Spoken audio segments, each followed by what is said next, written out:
Yes guys, welcome back to another video. Welcome to the George Benson football channel. If you watched yesterday's video, I told you we were going to talk a little bit more today about Victor Osimhen, because if we're talking Victor Osimhen, then by default we've got to talk about Nicholas Jackson. And before we do that though, Crystal Palace, I put on Twitter yesterday. I don't want to call it X. I'm still a Twitter boy. All right, I said we're all Palace today, aren't we? And bloody hell, we might all be Palace, but Palace, flipping heck, mate, 4-0 against Manchester United. And all of a sudden, the race for the Europa League spots, Chelsea have got themselves a massive opportunity here. And as much as I don't want to do it, I've been thinking about this all day long. Just imagine if we'd have beaten Burnley. Just imagine if we wouldn't have conceded a last-minute goal against Sheffield United. I'd be taking a look at Tottenham Hotspur, who if Spurs weren't playing against Burnley and Sheffield United, the two worst teams in the league, then I'd actually be like, hang about, there's a world here where Spurs have lost 4 in a row and Chelsea could even catch them. I'm not going to get that carried away because Sheffield United is a guaranteed 3 points. And Burnley, well, it's almost not as guaranteed, but it's like without writing the D on the guarantee. It's, you know what I mean? You see what I mean? Man United have got to play Newcastle as well. Chelsea have got 3 winnable fixtures. And I'm going to say it, the most difficult one is Nottingham Forest away this weekend, because Forest, they are fighting for their lives and they will absolutely desperately need and want to beat Chelsea at their home ground on Saturday evening. So Chelsea. We are currently in 7th place in the Premier League. I've been saying all season, I know I've been saying that Chelsea have been bad because for a large part of it, we have been pretty atrocious. But I've also been saying that Manchester United are also atrocious, and how they're ahead of us in the table is beyond me. Give Chelsea 2 weeks of good form and we've rectified the situation. We're ahead of Manchester United. It doesn't mean we've finished ahead of them, but considering they've got to play Arsenal, they've also got to play Newcastle, I think that Chelsea are very much now on the way to finishing in the top 7. The way that we're playing right now, I'm confident and I've got belief once again. And the reason I've got belief once again is because Pochettino has given us some tactical implementation at the club that has given us something to believe in. We are seeing Cole Palmer scoring again at the weekend, 21 goals. He's now got more than Diego Costa got in his first season at Chelsea when he scored 20. And then we've also got this man up on the screen now. You guys can see the 22-year-old forward that Chelsea bought in after a purple patch of form at the end of last season at Villarreal. Nicholas Jackson is the man's name. And I tell you what, I will give you my lowdown on Nicholas Jackson. I don't actually care what Jackson does. Well, I do care.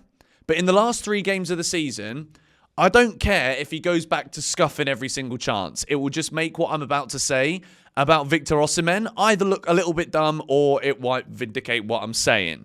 So Nicholas Jackson's season at Chelsea, 41 appearances, 16 goals, 5 assists, and he's got 13 Premier League goals from open play. That is more than Kai Havertz at Arsenal, more than Bukayo Saka, more than Cole Palmer. It's unbelievable. He's got 2 shots per game, 1.2 dribbles per game. And you guys know that I absolutely love my footballing intangibles, or as sometimes I butcher it and call them untangibles and then get ridiculed for it. But I also love the fact that Nicholas Jackson seems to absolutely love being at Chelsea. I think Nicholas Jackson is also a striker who knows that he's been missing big chances this season. So as a result of that, he's been scrutinised, but he's never shone away from the fact that he knows he has let go some massive opportunities this season. And lo and behold, without putting the blame on Jackson, because Nicholas Jackson is certainly not the reason why Chelsea are 7th and not 4th. He isn't the only reason. But I will say this, he could have put away a lot more. But for a first season in the Premier League, when you look at those stats up on the screen right now, nobody can say that Nicholas Jackson has had a bad season. And I think that the point that we're making here about, yes, he scored a fair amount of goals, a lot of goals. He's got a fair few assists as well. He also makes some brilliant runs, and he makes it so difficult for defenders and teams that play a high line. Nicholas Jackson thrives and is such an outlet for Chelsea. But the thing that we've got to talk about here, when it comes to Chelsea being linked with a striker like Victor Osimhen, you take it back to a month, 2 months ago, or after Chelsea were beaten by Man City in that cup semi-final, And we're all saying, look, we've got to have someone to put the ball in the back of the net. When you see Chelsea start to win games and not struggling to put the ball in the back of the net, and you start to see how comfortable and confident we've looked in the last 2.5 games, then you start to realise that actually this team could very well become very, very good if we had consistency in front of goal. Now, I also want to bring to your attention the man in which we are linked with and have been linked with now for a couple of seasons, and he goes by the name of Victor Osimhen, the Nigerian striker currently at Napoli, 25 years of age, 17 goals, 3 assists this season, 3.5 shots per game, 0.7 dribbles, not as high as Nicholas Jackson.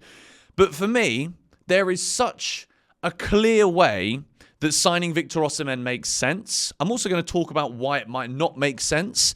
And first of all, in terms of why it does make sense, I think Chelsea have a bit of an issue on the left-hand side of the pitch. And Cucurella's been brilliant as a left-back. There's a lot of discussions about Ben Chilwell. Is he going to stay? Ian Martson. But that is on the more defensive side of the left-hand side of the pitch. The issue is the left-wing position. Mudryk, as much as I'm not going to sit here and say, look, I need Mudryk to be... You guys know that Mudryk needs to be better. There isn't anybody out there that can be like, yeah, Mudryk is providing enough. Mudryk is doing enough. He justifies the price tag. He's bringing so much to this team. Mudryk needs to do so much more. And I do feel as though there's been so much pressure on him because when Chelsea aren't flourishing and when Chelsea aren't playing well, quite often it has been the attackers. Then there was a phase where it was the defenders and we couldn't stop conceding goals. But Mudryk's needed to do better. And Nicholas Jackson, so often during Chelsea games, finds himself on the left wing. Nicholas Jackson, before that purple patch of form at Villarreal, was also a winger. Not just a striker. Not just a goal scorer. So there is 100% a world here where Nicholas Jackson plays on the left wing for Chelsea and then you bring in an elite striker like Victor Osimhen. And I know that some people say, well, I don't really know if he is elite. He still misses big chances, as does Nicholas Jackson. It's the variety of goals. It's the fact that Victor Osimhen in the air is an absolute specimen, whereas Nicholas Jackson's weakness is heading the ball. So there are clear differences in both Osimhen's game, Jackson's game. And for me, there is absolutely a really viable world here where Osimhen and Nicholas Jackson in the same Chelsea team absolutely thrive together. And I think when you look at the majority of this season, and now that we're in an upward trajectory, we can be a bit more rational, I guess you can say, when it comes to looking back on the season. Yes, we've conceded tons of goals, and at times it's been an absolute flood, a free-for-all for whoever wants to score against us will. But too often, it's been about converting chances and putting the ball in the back of the net. We're either winning 6-0 or 5-0 at home, or we're screaming at our tellies in an FA Cup semi-final saying, how have we just not scored this? And I think when it comes to Jackson, I think people have been very, very harsh to the point where they're saying he's not even a proper striker. He shouldn't be in the Premier League. He's not good enough. And the stats just absolutely prove that he is good enough. And I would say it's not the goals that impress me the most about Nicholas Jackson. Chelsea do get the ball in really good areas on multiple occasions. And Jackson's the forward the majority of the time. It's all the other stuff that Jackson does, which is why I actually think he's a quality player. I think the finishing this season at times has been absolutely abysmal, but then there's been so many things that have been abysmal at times this season for Chelsea that in the end, if your striker's missing big chances, he is going to take the blame. It's a normal reaction. I just think some people have overreacted and they've made it personal, and I think that has been where the line's got to be drawn.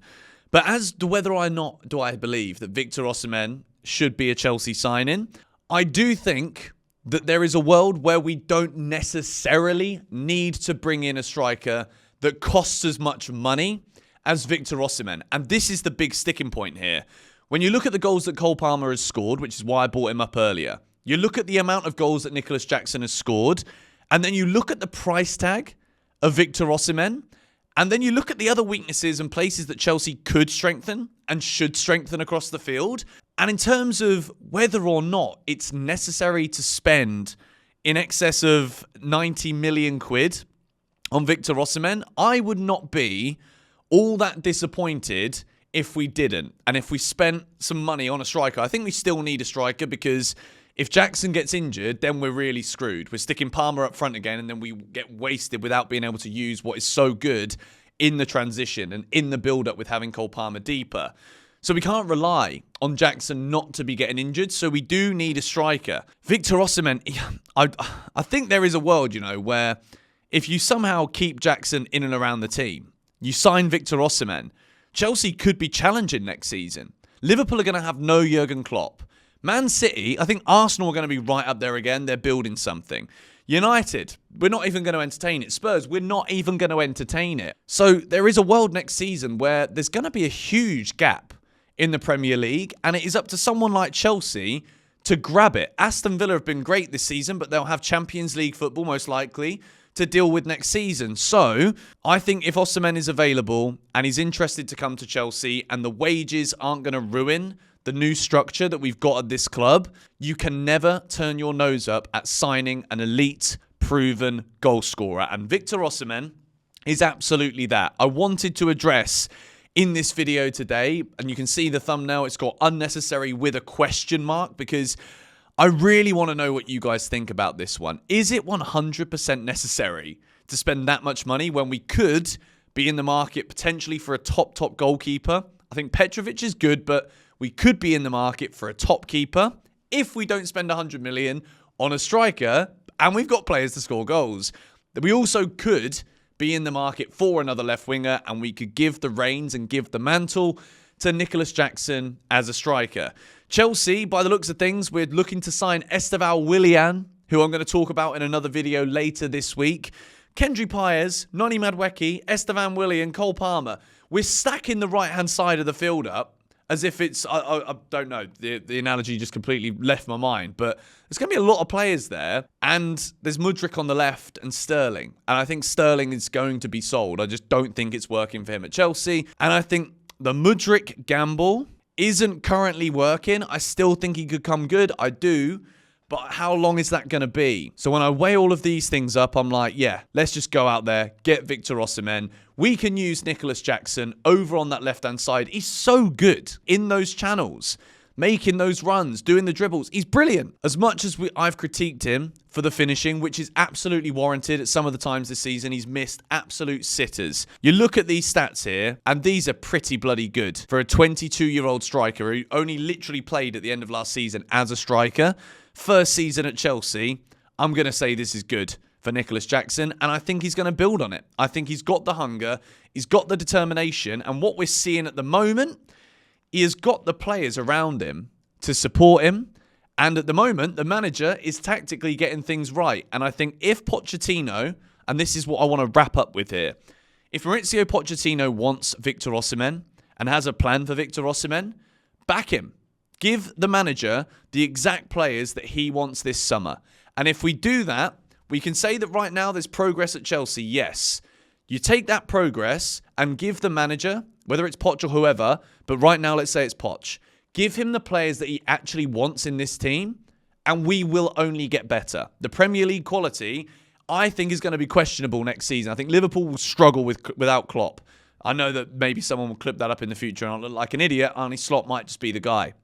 But I genuinely think there is a world where if Chelsea can just score even more next season, then I think we're absolutely in with a shout of once again finishing back in the Champions League spots at a minimum. Let me know your thoughts in the comments down below. I do like Nicholas Jackson. I wish he could be more consistent with his finishing. I really do, but he's 22, and I'm going to allow that. Osimhen, he is elite. I think he'd be a massive personality in the dressing room. I think he'd love to be at Chelsea. I just don't want us to ruin the wage structure, because I think it's good what we've got going on now, even though the contracts are outrageously long. And I also, as long as it means we can still invest in other areas, because there is weaknesses across the pitch, then I think it's got to be done. Let me know your thoughts in the comments down below, and I'll finish off with one last thing. Don't sell Chalobah, don't sell Gallagher. End of video.